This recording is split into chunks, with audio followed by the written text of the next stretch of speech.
నిన్న వరంగల్లో జరిగిన బీఆర్ఎస్ పార్టీ వజ్రోత్సవ జరిగినట్టు రజితోత్సవ సభ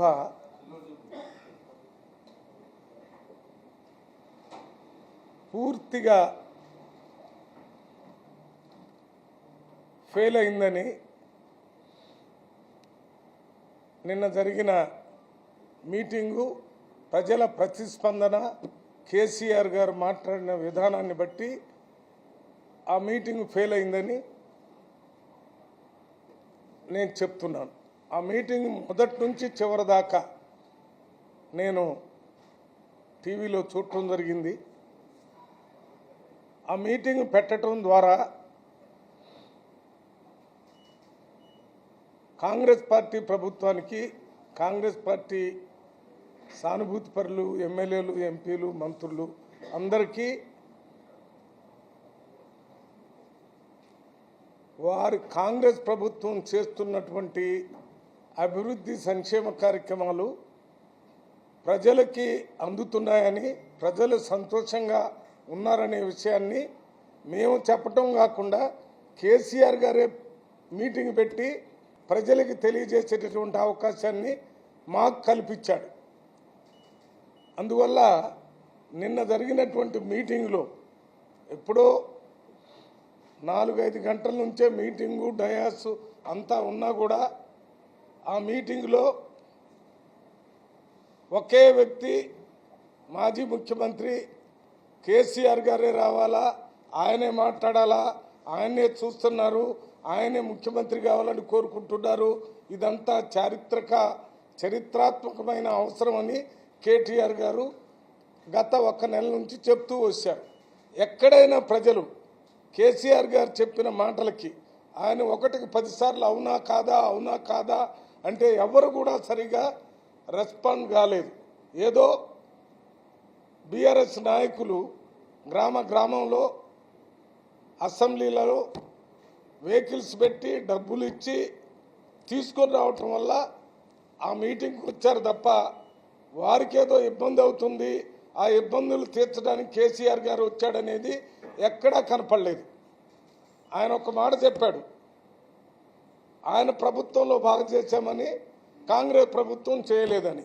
నేను చెప్తున్నాను, నాడు నేడు, నేడు అంటే బీఆర్ఎస్ ప్రభుత్వం, నాడు అంటే కాంగ్రెస్ ప్రభుత్వం. కాంగ్రెస్ ప్రభుత్వం నాడులో చూస్తే ముఖ్యమంత్రి రేవంత్ రెడ్డి గారు ముఖ్యమంత్రిగా ప్రమాణ స్వీకారం చేసిన రోజే ప్రజల ప్రభుత్వాన్ని, ప్రజాస్వామ్య ప్రభుత్వాన్ని నెలకొల్పుతున్నామని సింబాలిక్గా ఆనాడు ఉన్నటువంటి ప్రగతి భవన్ ముందు ఉన్నటువంటి ఇనప కంచెను తీసేసి ఆ ప్రగతి భవన్ అనే పేరును తీసి ప్రజాభవన్ అని పెట్టి ఆ ప్రజాభవన్లో ప్రజల యొక్క రిప్రజెంటేషన్లు తీసుకునే ఏర్పాటు చేయటం జరిగింది. ఇది నాడు ఈ ప్రభుత్వంలో జరుగుతున్నటువంటి మొట్టమొదటి కార్యక్రమం. మరి నాడు కేసీఆర్, ఇది నేడు జరుగుతున్నటువంటి కార్యక్రమం. నాడు కేసీఆర్ ప్రభుత్వంలో రాగానే నియంతృత్వ రాజు పరిపాలనలాగా అసలు ముఖ్యమంత్రి గారి ఇంటికి మైలు దూరంలో పోలీసుల పహరా పెట్టి ఎమ్మెల్యేలు, ఎంపీలు సొంత పార్టీ వాళ్ళే కాకుండా ప్రతిపక్ష పార్టీ నాయకులు కానీ ఎవరిని రాకుండా, ప్రజలకు కూడా అందుబాటులో లేకుండా ఉన్నటువంటి పరిపాలన నాడు జరిగింది. నాడు ఉన్నటువంటి ముఖ్యమంత్రి ఎక్కడుండి పరిపాలన చేశాడంటే, ఆయన ఒక ఫామ్ హౌస్లో ఉండి అక్కడి నుంచి వచ్చేటప్పుడు, ఆ ఫామ్ హౌస్ నుంచి హైదరాబాద్ వచ్చేటప్పుడు ఆ దారిలో ఉన్నటువంటి గ్రామాలు, ఆ సికింద్రాబాదు, హైదరాబాద్లో ఉన్న ప్రజలందరూ రోజు ఇబ్బంది పడే విధంగా అక్కడ నుంచే పరిపాలన చేశాడు తప్ప ఈ సెక్రటేరియట్లో పరిపాలన చేయలేదు. సెక్రటేరియట్కి దగ్గరలో ఉన్న ప్రగతి భవన్ నుంచి వచ్చిన ప్రజలకు ఇబ్బంది అయ్యే కాదు. ఆయన ఫామ్ హౌస్ నుంచి రావాలా, పరిపాలన అంతా ఫామ్ హౌస్ నుంచే చేశాడు నాడు. నేడు ముఖ్యమంత్రి ఆయన సొంతింట్లోనే ఉండి అక్కడి నుంచి సెక్రటేరియట్కి వచ్చి అక్కడి నుంచి ప్రజా పరిపాలన చేస్తున్నాడు. సెక్రటేరియట్లో మంత్రుల దగ్గరికి, ముఖ్యమంత్రి దగ్గరికి ప్రజలందరూ స్వేచ్ఛగా వచ్చి మాట్లాడే అవకాశం నాడు ప్రభుత్వంలో జరుగుతుంది. నేడు ప్రభుత్వంలో జరుగుతుంది. నాడు ప్రభుత్వంలో అది జరగలేదు. ఇప్పుడు ప్రభుత్వానికి వచ్చిన వెంటనే రైతులకు చెప్పినటువంటి విధంగా నిన్న ముఖ్యమంత్రి గారు ఒక మాట చెప్పాడు.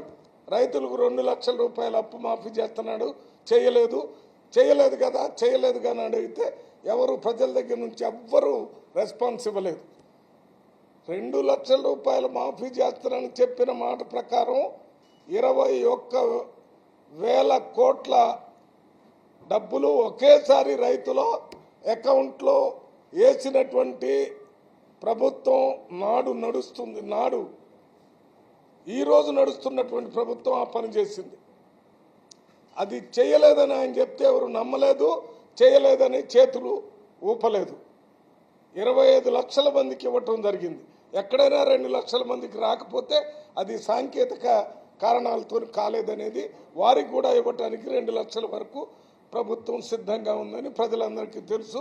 అందువలనే మన కేసీఆర్ గారు 2 లక్షల అప్పు మాఫీ చేయలేదు, అవునా కాదా అంటే ఎవరు వారికి అనుకూలంగా కాదని చెప్పలేదు.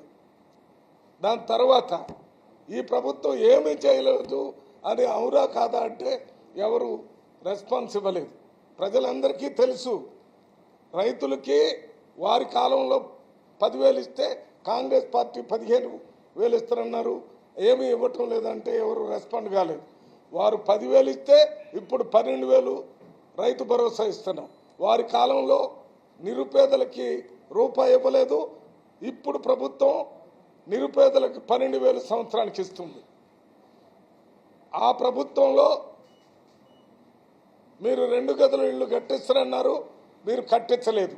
కానీ కాంగ్రెస్ ప్రభుత్వం రాగానే 5 లక్షల రూపాయలతోని ఒక్కొక్క అసెంబ్లీలో 3,500 ఇండ్లు కట్టించడానికి నిర్ణయం తీసుకొని ఇండ్లు కట్టించేటటువంటి కార్యక్రమాన్ని 5 లక్షలతో ఇప్పుడు మొదలుపెట్టారు. అప్పుడు మీరు చేయలేదు. మీ టైంలో మహిళలు ఎవరికి బస్సులో ఉచితంగా ప్రయాణం చేసే అవకాశం ఇవ్వలేదు. మా ప్రభుత్వం రాగానే మహిళలందరికీ ఉచితంగా బస్సులో ప్రయాణం చేసే అవకాశాన్ని ఏర్పాటు చేశాం. మీ టైంలో పేద ప్రజలు ఎవరికి 200 యూనిట్లు కరెంట్ ఇవ్వలేదు. మా ప్రభుత్వంలో 200 units current SC ST BC మైనార్టీలకే కాదు, ఫార్వర్డ్ క్యాస్ట్కి సంబంధించిన పేదవాళ్ళు కూడా ఎవరైనా 200 యూనిట్లు కరెంటు వరకు కాల్చుకుంటే 0 బిల్లు ఇచ్చే కార్యక్రమాన్ని మా ప్రభుత్వం చేస్తుంది. అదే రకంగా 500 రూపాయలకే గ్యాస్ సిలిండర్ మా ప్రభుత్వం అందరికీ ఇస్తుంది. అదే రకంగా పేద ప్రజలకి మీ సమయంలో 5 లక్షల రూపాయలే ఇచ్చారు ఆరోగ్యం కోసం, ఆరోగ్యశ్రీ కింద. మా ప్రభుత్వంలో 10 లక్షల రూపాయలకు పెంచడం జరిగింది. ఇవన్నీ ఇప్పుడున్న ప్రభుత్వంలో చేస్తున్నారనే విషయాన్ని ప్రజలు అనుభవిస్తున్నారు. కాబట్టి మీరు మాట్లాడే మాటలకి అనుకూలంగా స్పందన లేదు. మీరే మాట్లాడొద్దని మొత్తం మీటింగ్ అంతా ఎవరైనా మాట్లాడుతుంటే వాళ్ళని మాట్లాడొద్దని నోరు మూయించే కార్యక్రమం మీ డిక్టటోరియల్ నియంతృత్వ పోకడ ఎక్స్ సీఎం అయిన 1.5 ఇయర్ తర్వాత కూడా ఆ ప్రజల్ని మాట్లాడే అవకాశం ఇవ్వటం లేదు. ఇంతకుముందు ముఖ్యమంత్రిగా ఉన్నప్పుడు కూడా మీరు మీటింగుల్లో ఎవరిని మాట్లాడిచ్చేవాళ్ళు. ఇప్పుడు కూడా అదే ధోరణిని కొనసాగిస్తున్నారు. ఇవి కాకుండా మీ సమయంలో మహిళల గురించి పట్టించుకోలేదని ఉదాహరణకి మీరు మొదటిసారి 5 సంవత్సరాలు పరిపాలన చేసేటప్పుడు ఒక్క మహిళలకు కూడా మంత్రి పదవి ఇవ్వలేదు. 5 సంవత్సరాలు ఒక్క మహిళకి మంత్రి పదవి ఇవ్వకుండా మహిళలంటే పిల్లలకు అనేటటువంటి యంత్రాలు లేకపోతే వంటింట్లో పనిచేసే వాళ్ళే తప్ప పరిపాలనకి అర్హులు కాదని గెలిచిన ఎమ్మెల్యేలు ఎమ్మెల్సీలు ఉన్నా కూడా మీరు మంత్రి పదవి ఇవ్వలేదు. మా ప్రభుత్వం రాగానే 2 మహిళలకి అవకాశం కల్పించి మహిళలంటే పురుషులతో సమానమైనటువంటి హక్కులు కల్పించినటువంటి ప్రభుత్వం రేవంత్ రెడ్డి ప్రభుత్వం. అంతేకాకుండా మీ సమయంలో ఇందిరా కాంతి పథకం కింద వాళ్ళకి ఇచ్చేటటువంటి బ్యాంక్ అప్పులు ఇప్పించడం లేదు. మేము వచ్చిన తర్వాత వడ్డీ లేని రుణాలు ఇప్పించడమే కాకుండా మహిళలందరినీ 1 కోటి మంది మహిళల్ని కోటీశ్వరులను చేయాలనేటటువంటి ఆలోచనతో వారికి ఇప్పుడు పెట్రోల్ బంకులు ఇస్తున్నారు, సోలార్ కరెంటు ఏర్పాటు చేసే ప్రాజెక్టులు వాళ్ళకి ఇస్తున్నారు, రైస్ మిల్లులు ఇస్తున్నారు, గోడౌన్స్ ఇస్తున్నారు, ఆర్టీసీ బస్సుల్లో బస్సులు కొని మహిళలు ఆర్టీసీ బస్సుకి అద్దెకిచ్చేటటువంటి కార్యక్రమం చేస్తున్నారు. ఇవన్నీ కూడా ప్రభుత్వం అండగా ఉండి మహిళల్ని అభివృద్ధి చేయాలని, ఒక్క మహిళ ఒక్క కుటుంబంలో బాగుపడితే మొత్తం కుటుంబం బాగుపడుతుందనే ఆలోచనతో రేవంత్ రెడ్డి గారు ప్రభుత్వం, కాంగ్రెస్ ప్రభుత్వం ఈ కార్యక్రమం చేస్తుంది. మీ ప్రభుత్వంలో మంత్రి పదవి ఇవ్వలేదు, మహిళల యొక్క ఇందిరా కాంతి పథకానికి సంబంధించిన పథకాలన్నీ పక్కన పడేశారు, వడ్డీ లేని రుణాలు ఇప్పలేదు, మేము చెప్పినటువంటి ఈ కార్యక్రమాలన్నీ మహిళలకు ఇవ్వలేదు. ఉద్యోగాల విషయానికి వస్తే 60,000 ఉద్యోగాలు నోటిఫికేషన్ ఇచ్చి ఎగ్జామినేషన్ పెట్టి విజయవంతంగా ఉద్యోగాలు వారికి నిరుద్యోగులకు ఇచ్చేటటువంటి ఏర్పాటు చేశాం. ఇది మీ ప్రభుత్వంలో నోటిఫికేషన్ ఇవ్వాలా, నోటిఫికేషన్ రద్దు చేయాలా, ఎగ్జామినేషన్ పెట్టాలా, ఎగ్జామినేషన్లో లీక్ కావాలా, ఆ ఎగ్జామినేషన్ని రద్దు చేయాలా. ఒక రకంగా ఉద్యోగాలు ఇవ్వకుండా చేయటం కోసం ఉద్దేశపూర్వకంగా ఈ కార్యక్రమాలు చేసి మరి 10 సంవత్సరాలు మీరు నిరుద్యోగుల్ని ఇబ్బంది పెట్టారు. నిరుద్యోగుల గురించి ఇవాళ రేవంత్ రెడ్డి ప్రభుత్వం ఈ రకమైన కార్యక్రమం. ఇక ఇరిగేషన్ ప్రాజెక్ట్స్కి వస్తే, ఇరిగేషన్ ప్రాజెక్టులు మొత్తం కృష్ణా గోదావరి మీద ఇరిగేషన్ ప్రాజెక్ట్స్ ఉంటే కృష్ణా మీద ఉన్నటువంటి ప్రాజెక్టులన్నీ పక్కన పెట్టి గోదావరి మీద ఉన్న ప్రాజెక్టు ఆ కాళేశ్వరం ప్రాజెక్టును తీసుకొని 1,00,000 కోట్లు మించి ఖర్చు పెట్టి నిన్ననే స్టేట్మెంట్ ఇచ్చారు. ఆ కట్టినటువంటి ప్రాజెక్టు ఇంకా పని ప్రారంభం కాకముందే దాని మీద వేసినటువంటి కేంద్ర ఎక్స్పర్ట్ కమిటీ ఏం చెప్పింది, ఆ కుంగిపోయిన దాన్ని పూర్తిగా తీసి మళ్ళీ కట్టాలని, ఈ ప్రాజెక్టులో ఇతర భాగాలు కూడా తీసేయాలని స్టేట్మెంట్ ఇచ్చారు. అది కాంగ్రెస్ పార్టీ ప్రభుత్వం కాదు, ఇది బీజేపీ ప్రభుత్వం ద్వారా ఎక్స్పర్ట్ కమిటీ వచ్చి ఇచ్చింది. రాజకీయ ఆరోపణలు కాదు, మీరు పెట్టిన ఖర్చు వృధా అయిపోయిందనేది చెప్పడానికి. ఎందుకు జరిగింది, మీరు ఇంజనీర్ల యొక్క అడ్వైజ్ అనకుండా మీరే ఒక ఇంజనీర్ లాగా మీరే కట్టడం చేయాలని చెప్పడం ద్వారా మొత్తం 1,00,000 కోట్ల రూపాయలు గోదావరి నీళ్లలో పోసినట్టు అయిపోయి మన రైతులకు ఇబ్బంది కలిగేటటువంటి విషయం. మొన్ననే పెద్ద స్టేట్మెంట్ వచ్చింది. ఇది మీరు కృష్ణానది మీద నిన్న పేర్లు చెప్పడానికి కూడా మీకు అర్హత లేదు. కలవకుర్తి, నెట్టెంపాడు, భీమా, కోయల్ సాగర్ ఈ ప్రాజెక్టులన్నీ రాజశేఖర రెడ్డి గారి టైంలో మొదలుపెట్టి కిరణ్ కుమార్ రెడ్డికి టైంలో 90% పూర్తయినట్టే 10% బడ్జెట్ కూడా ఇవ్వకుండా అక్కడ అవి అసంపూర్తిగా మిగిలిపోయేటట్టు చేశారు. పాలమూరు రంగారెడ్డి ప్రాజెక్టు గురించి పెద్ద వెరీ బిగ్ లై, పెద్ద అబద్ధం చెప్పాడు. 80% పాలమూరు రంగారెడ్డి 80% పాలమూరు రంగారెడ్డి ప్రాజెక్టుని పూర్తి చేశాం, కాంగ్రెస్ పార్టీ చేయలేదని చెప్తున్నారు. ఏమన్నా అర్థం ఉందా? పాలమూరు రంగారెడ్డి 20% పని కూడా చేయకుండా మీరు పాలమూరు రంగారెడ్డిని మూలపడేసి 80% పని చేస్తే కాంగ్రెస్ పార్టీ పనిచేయటం లేదంటున్నారు.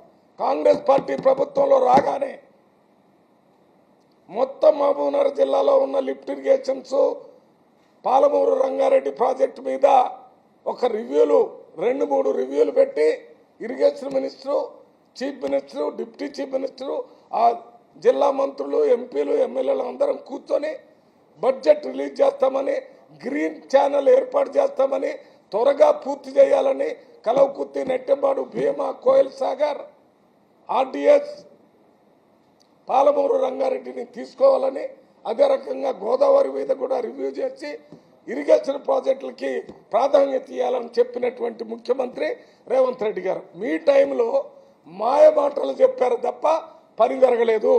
80% పని రంగారెడ్డి పాలమూరు రంగారెడ్డిలో జరిగిందని మీరు నిరూపిస్తే నేను రాజకీయంగా పార్లమెంటు సభ్యత్వానికి రాజీనామా చేసి ముక్కు నేలకు రాస్తానని మీకు ప్రజల ముందు తెలియజేస్తున్నాను మీడియా ద్వారా. ఉట్టి మాయమాటలు చెప్తున్నారు మీరు. పాలమూరు రంగారెడ్డి జిల్లాకి జాతీయ హోదా ఇస్తానని అప్పుడు మన డివిజన్ జరిగేటప్పుడు కేంద్ర ప్రభుత్వం హామీ ఇస్తే దానికోసం మీరు ప్రయత్నం చేయకుండా, ప్రధానమంత్రి హైదరాబాద్ వస్తే ప్రధానమంత్రిని గెలవకుండా ప్రధానమంత్రికి వ్యతిరేకంగా మాట్లాడుతూ ఉండటం వల్ల ఆనాడు తెలంగాణకి తీరని అన్యాయం జరిగింది. మా ప్రభుత్వం వచ్చిన తర్వాత బీజేపీ ప్రభుత్వం కేంద్రంలో ఉన్న, కాంగ్రెస్ ప్రభుత్వం రాష్ట్రంలో ఉన్న ఫెడరల్ వ్యవస్థను దృష్టిలో పెట్టుకొని ముఖ్యమంత్రి గారు, మంత్రులు, కేంద్రంలో ఉన్నటువంటి ప్రధానమంత్రిని, మంత్రుల్ని అందరినీ కలిసి మన రాష్ట్రానికి కావలసిన నిధుల కోసం ఎన్నోసార్లు కలిసి మాట్లాడి ఎన్నో నిధులు, ప్రాజెక్టులు సాధించడం జరిగింది. మీరు సాధించకపోగా మీరు తెలంగాణ 4 కోట్ల మంది ప్రజలకి అన్యాయం చేశారు. ఇది ఇరిగేషన్ ప్రాజెక్టులకు సంబంధించి. తర్వాత ఎడ్యుకేషన్ రంగానికి వస్తే మీరు కార్పొరేట్ స్థాయిలో పేదవాళ్ళ పిల్లలందరూ చదువుకునే ఏర్పాటు కేజీ నుంచి పీజీ దాకా ఏర్పాటు చేస్తున్నారు. ఏం చేశారు? ఏమీ చేయలేదు.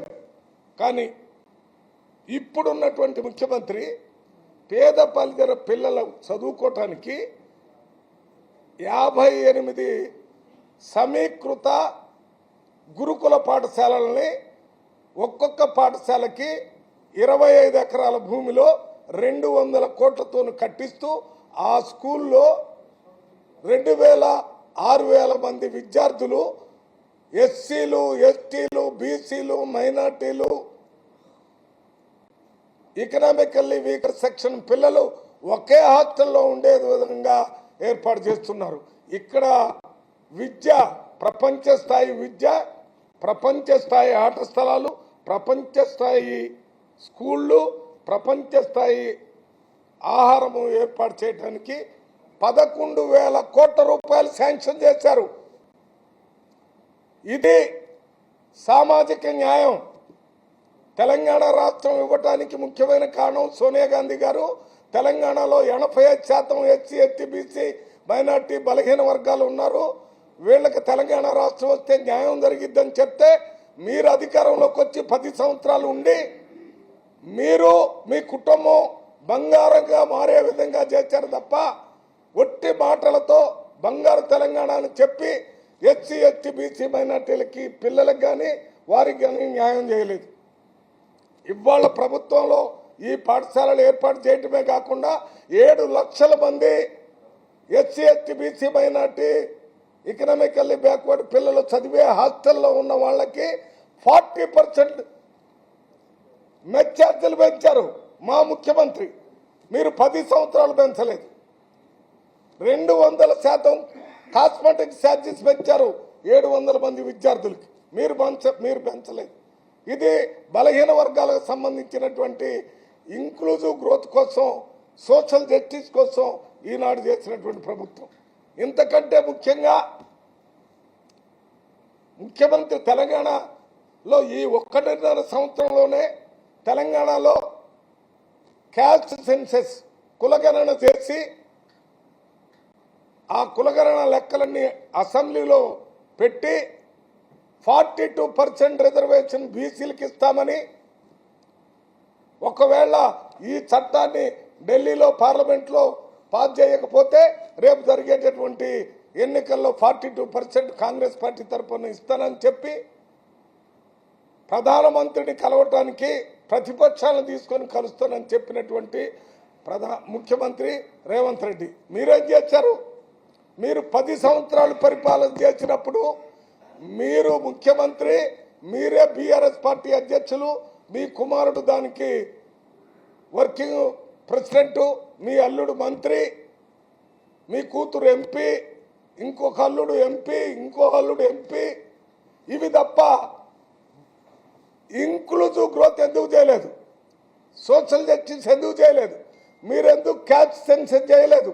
ఒక్క రోజులో కులగణన అని పేరు ఒకటి పెట్టి జనాభాను పెట్టి చేశారు ఒకే రోజులో. అవి ఏం చేశారో ఎవరికి తెలియదు. అసెంబ్లీలో లెక్కలు చెప్పలేదు, దాని మీద చట్టం తీసుకొని రాలేదు. అదే కాంగ్రెస్ పార్టీ చట్టాన్ని తీసుకొని రావడానికి చేసి ఏర్పాట్లు చేసింది. ఇది రేవంత్ రెడ్డి ప్రభుత్వం చేస్తున్నటువంటి కార్యక్రమం. సామాజిక న్యాయాన్ని గురించి, మహిళల గురించి ఇందాకనే చెప్పాను, యువకులు ఉద్యోగుల గురించి చెప్పాను, రైతుల గురించి ముందే చెప్పాను. మామూలుగా మీరు మూసీ నది అనేది హైదరాబాద్కి ఒక ముప్పులాగా ఏర్పడింది. వరదల వల్ల కాదు, దానివల్ల వచ్చేటటువంటి జబ్బుల వల్ల అక్కడ ఉన్నటువంటి అంటువ్యాధులే కాకుండా మంచినీళ్ళ ద్వారా వచ్చే జబ్బులు. పక్కన రంగారెడ్డి, హైదరాబాదు, నల్గొండకు సంబంధించిన ప్రజలందరూ దీనివల్ల ఎంతో ఇబ్బంది పడుతున్నారని దృష్టిలో పెట్టుకొని మూసీ ప్రక్షాళన కోసం పెద్ద ప్రణాళికను తీసుకొని ముందుకు పోతున్నటువంటి ప్రభుత్వం ఇది. ఎంతో మంది వ్యతిరేకించిన అక్కడ గుజరాత్లో సబర్మతి నదిని సుందరీకరణం చేసి పక్కన పార్కులు కట్టి పెద్ద పెద్ద బిల్డింగులు కట్టి ఇప్పుడున్న ప్రైమ్ మినిస్టర్ అప్పుడు చీఫ్ మినిస్టర్గా చేశాడు. అక్కడ పోయి చూసి వచ్చాం. ప్రపంచ దేశాల్లో వేరే నదులు కూడా చూసి వచ్చాం. ఇక్కడ కూడా చేయాలని ముఖ్యమంత్రి రేవంత్ రెడ్డి చేస్తున్నాడు. మీరేం చేశారు? మీరెందుకు మూసీ నదిని పరిశుభ్రత చేయలేదు? మళ్ళీ ఒక మాట చెప్పాడు, హైడ్రా పెట్టి ప్రజలకు ఇబ్బంది, ఎవరిదో ఇళ్లు పడగొడుతున్నారని. హైడ్రా పెట్టి ఇండ్లు పడగొట్టడం కోసం కాదు. హైదరాబాద్ పట్టణాన్ని రక్షించాలంటే అక్కడ ఉన్నటువంటి చిన్న నదులు, కుంటలు, వాటన్నింటినీ ఆక్యుపై చేసినటువంటి వాటిని క్లియర్ చేస్తేనే వర్షాలు వచ్చినప్పుడు ఆ నీళ్ళు అక్కడ పోతాయి. లేకపోతే వర్షాలు వచ్చినప్పుడు మీ అందరికీ తెలుసు, నేను కూడా అప్పుడు ఎక్స్ఎంపీగా నీళ్ళు వచ్చినప్పుడు పోయాను. ఒక పెద్ద వరద కాలువ ఇండ్ల మధ్యలో నుంచి పారటం, మొత్తం కింద ఉన్న వాళ్ళు ఎవరూ లేకుండా పైన సెకండ్, థర్డ్ ఫ్లోర్లో ప్రజలు ఉండే పరిస్థితి వచ్చింది. ఈ పరిస్థితి నుంచి ప్రజలను రక్షించాల్సిన బాధ్యత ఎన్నికల ద్వారా ఎన్నికైనటువంటి నాయకుడి మీద ఉంటుంది. ఇది రాజధర్మం. రాజధర్మాన్ని నిర్వర్తించాలి, వ్యక్తిగత ధర్మం కాదు.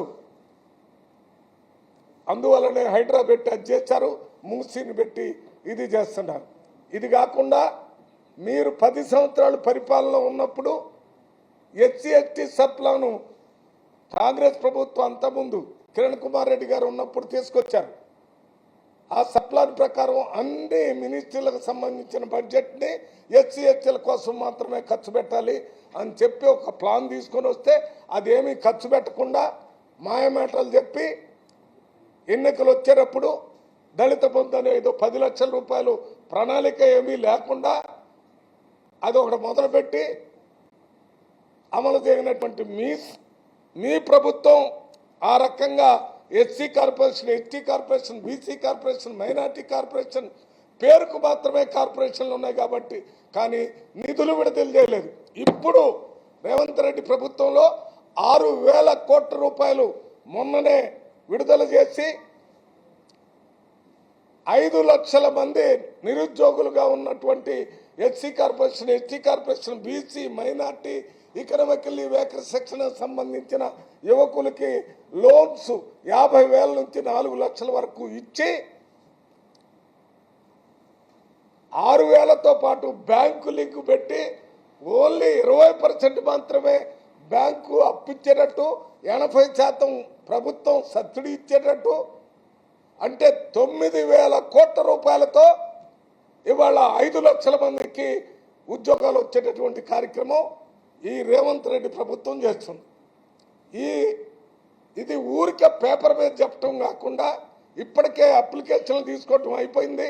వాటిని మండల స్థాయిలో స్క్రీనింగ్ చేసి బ్యాంకులు పంపించి రేపు జూన్ 2వ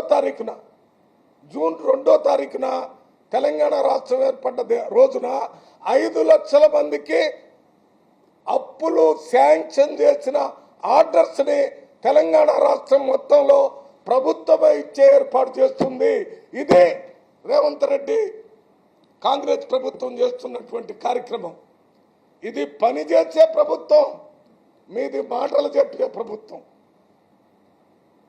నిజాయితీగా నిలబడే ప్రభుత్వం, మోసంతో నిలబడే ప్రభుత్వం మీది. గారడి విద్యలు చూపించేది మీ ప్రభుత్వం, వాస్తవంగా పనిచేసి చూపించేది మా ప్రభుత్వం.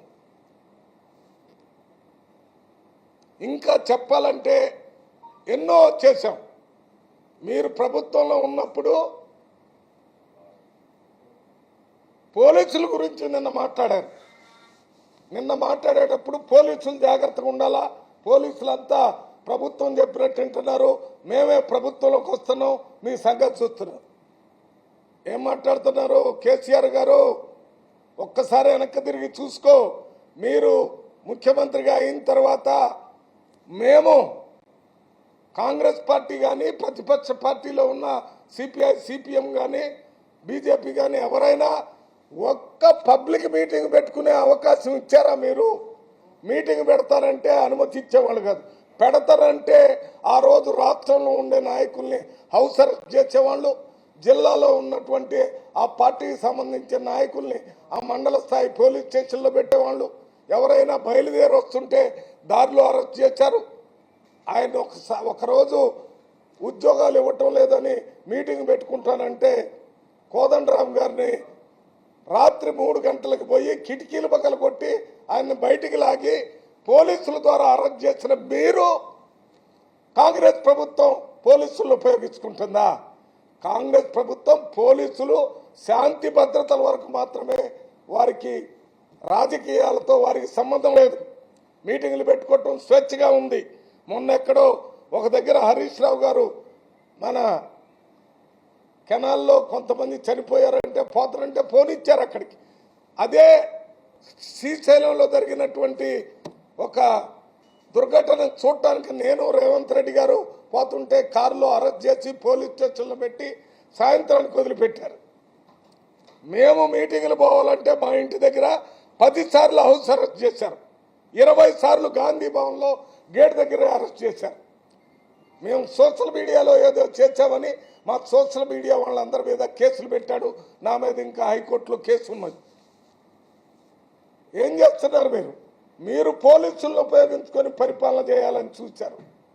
పోలీసులతో రాజ్యం నడవద్దు, ప్రజల పరిపాలన ఉండాలా.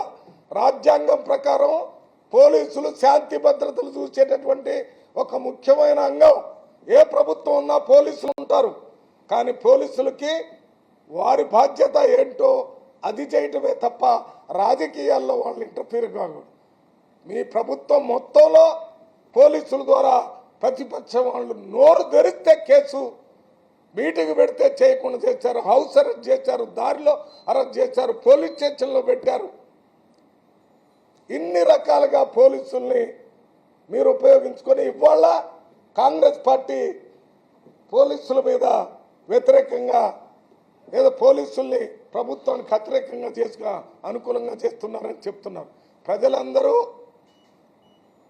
మీ ముందున్న వాళ్ళందరికీ మీ మీద మీ మాటలు విన్న తర్వాత అసహ్యం వేసే విధంగా ఉంది.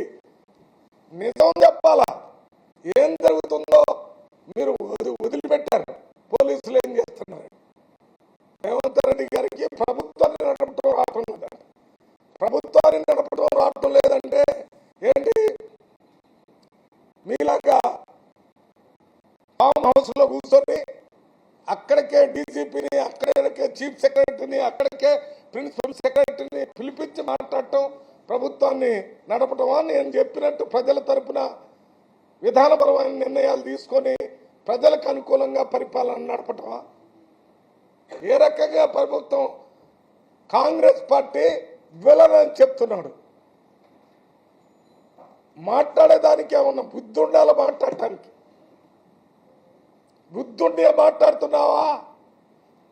సోనియా గాంధీ దగ్గరికి సకుటుంబ సమేతంగా వెళ్ళి పాదాలకి నమస్కారం పెట్టి, అమ్మా నువ్వు లేకపోతే తెలంగాణ వచ్చేది కాదు, నీ వల్లనే తెలంగాణ వచ్చింది, నువ్వే తెలంగాణ తల్లి అని ఆమె కాంగ్రెస్ పార్టీ అధ్యక్షురాలు, ఏఐసిసి అధ్యక్షురాలు,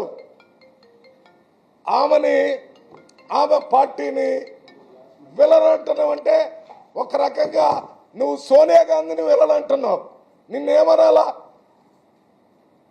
కృతజ్ఞత ఉండటంలో కృతజ్ఞుడివి నువ్వు. నీకు మేలు చేసిన వాళ్ళని మీరు వ్యతిరేకంగా మాట్లాడుతున్నారంటే మీరు కృతజ్ఞుడు. కృతజ్ఞత వేరు, కృతజ్ఞుడు వేరు. సోనియా గాంధీ ఎవరు? సోనియా గాంధీ అఖిల భారత కాంగ్రెస్ పార్టీ అధ్యక్షురాలు. ఆమె చెప్పింది కాబట్టే భారతదేశంలో ఉన్న ఎంపీలందరూ, ఇతర పార్టీల ఎంపీలందరూ సపోర్ట్ చేశారు. ఆమె యూపీఏ చైర్పర్సన్గా ఉండటం వల్ల ఇతర పార్టీలు కూడా సపోర్ట్ చేసినందుకే మీకు తెలుసు, ఆనాడు కాంగ్రెస్ పార్టీలో ఉన్న సెంట్రల్ మినిస్టర్లు, ఎంపీలు, తెలంగాణలో ఉన్నోళ్ళంతా పూర్తి స్థాయిలో వ్యతిరేకం చేసిన సోనియా గాంధీ గారు నిలబడి తెలంగాణ రాష్ట్రాన్ని ఇచ్చింది. అటువంటి తెలంగాణ రాష్ట్రం ఇచ్చినటువంటి తెలంగాణ తల్లిని విలననేటటువంటి అర్హత నీకుందా?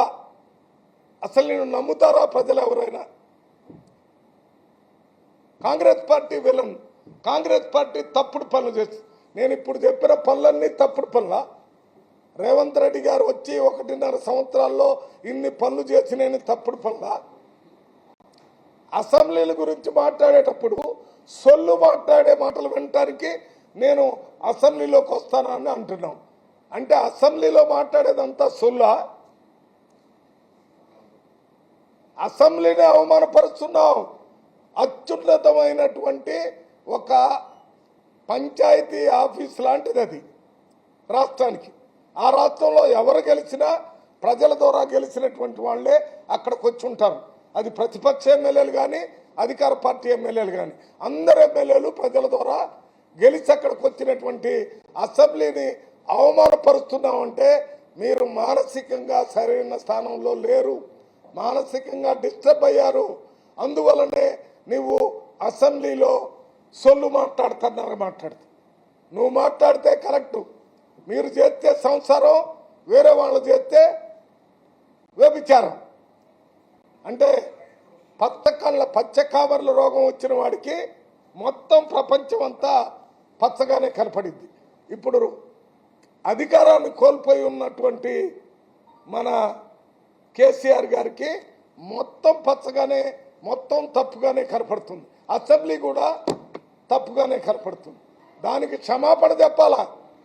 అసెంబ్లీని అవమానపరిచినందుకు అసెంబ్లీలో ఉన్న ఎమ్మెల్యేలని, ముఖ్యమంత్రిని, మంత్రుల్ని, మీ తరపున ఉన్నటువంటి మా ఎమ్మెల్యేలను కూడా అవమానపరిచినందుకు మీరు క్షమాపణ చెప్పాలి. మాట్లాడితే ఒక దళిత వ్యక్తి డిప్యూటీ సీఎం, ఫైనాన్స్ మినిస్టర్గా ఉన్నాడు.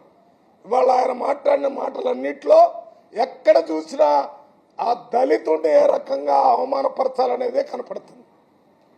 కేటీఆర్ గారు గొప్ప నాయకుడు అసెంబ్లీలో మాట్లాడితే దాని సమాధానం బట్టి విక్రమార్క మల్లు గారు చెప్తే ఆయన ఏదో మాట్లాడుతాడు సొల్లని, ఆయన మాట్లాడేది వినాల్సిన పరిస్థితి వస్తుందంటే ఎవరు మాట్లాడాలా?